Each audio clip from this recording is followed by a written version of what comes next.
Youth violence is a serious issue in the community, and school district students have been affected. As a board member, what would you do to address this issue in the schools and in the broader community? Runston Lewis. When we say youth violence is a community problem, it's not. The school is part of the community. It's just an extension of the community. The same problems that we have in the community, we have in the schools. So if you think that every day when you read the papers and you see 15, 16-year-old kids throwing a gun under a car or whatever, believe it, we have it in our schools also. Believe that. And when I read that this is not a school problem, this is the community's problem, or the two towns would say this is not our problem, it's the city's problem, that's wrong.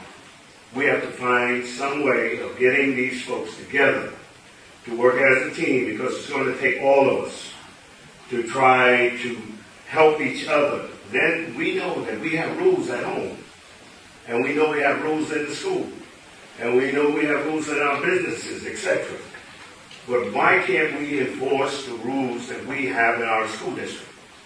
Why is it that the kids just are so disrespectful? They use all kinds of language in that high school. Don't tell me they don't. And they use it in our other secondary schools. They walk around with the pants hanging around their ankles. And they do whatever they want, and nobody says anything. We need better training for our security workers. We need to take a very good look at that security program at the high school. Because if we don't, we're going to have a bigger problem in our high school. We need these mentors that I talked about earlier. We need us to come in to take hold of some of these kids and to show them that we do care. That we... Okay. Thank you. I can't really get this. Yeah, I'm sorry it's such a short time. That's all right. Okay, Judith McAfee. I'm going to talk afterwards, so only... Sorry to the No. You're helpful because you're keeping us on track. Yes, you are. In schools, I think there's a lot that the Board of Ed can do by encouraging certain things to happen.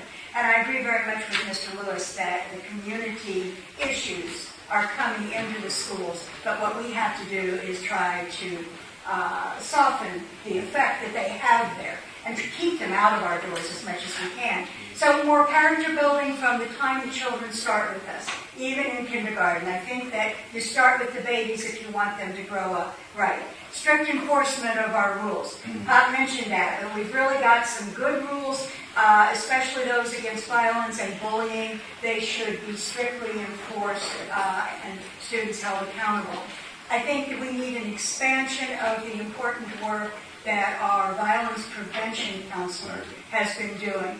We brought someone into this district who has been working primarily with the African American community, and what he has accomplished really with those children has been amazing in the secondary grades. I would like to see us bring in a Latino counselor who could do the same kind of outreach so that we could get these kids before they're tempted to go into the gangs. And we're understanding that that's at an earlier and earlier age now, maybe as young as 8. I mean, that's just a horrible thing to hear.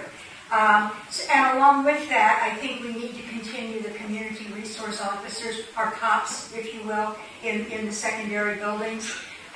We may not like to think that, but nevertheless, their presence keeps our children safe. And finally, I applauded our move and voted for the money to keep our schools open at night. Our schools are worth a lot of money. They shouldn't close at 3 or 3:30 in the afternoon when the buildings can be used for so many good activities. Thank you. Thank you. Eric Motley.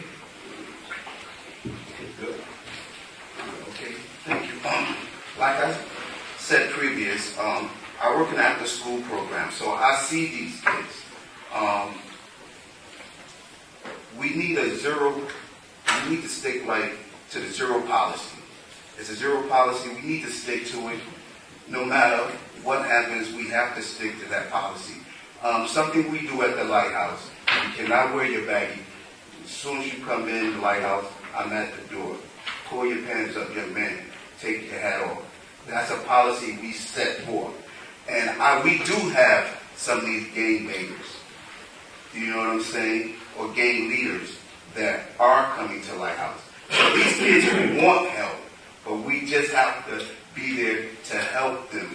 And with the after we thank the school district for letting us come into the school, the Lighthouse program, to offer these kids another alternative than the streets. We're there from 3 to 6, but I usually be in there at some time at 1 o'clock just to get with the kids, even during their school period. So the open period time, just come to the office and say hello, how you doing? And it changed, you know, that changed a lot. Some of the kids that was being suspended at South are not being suspended no more, you know. So that's a step that I believe having the schools open is a great thing. And again, just another thing, when I was growing up, we had assemblies. We need to do more assemblies so the kids will know that we are aware of what's going on.